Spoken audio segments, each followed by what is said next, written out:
In a small, dusty town on the edge of nowhere lived a boy named Aarav. Aarav wasn't the brightest student. He wasn't the fastest, the funniest, or the loudest. In fact, most of the time he went unnoticed. While others played cricket in the field or scrolled endlessly on their phones, Aarav sat quietly under the neem tree behind his house, alone, curious, and full of questions. One rainy afternoon, with power out and boredom heavy in the air, Arav's grandfather handed him an old tattered book. The pages were yellow, the cover was torn, and the title barely readable. Try this, said his grandfather. It changed my life when I was your age. Arav sighed. A book? He wasn't much of a reader. The words always looked boring, long, complicated. But that day, with nowhere to go and nothing to do, he gave it a try. He read one page, then another, then another. Suddenly the world around him faded.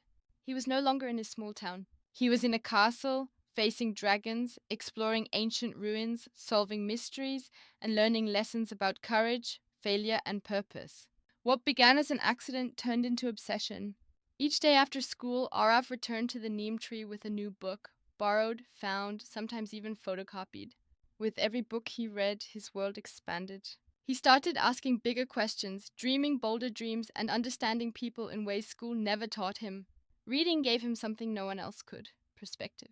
He learned about the struggles of scientists, the loneliness of artists, the determination of entrepreneurs, the wisdom of philosophers, and the quiet strength of everyday heroes.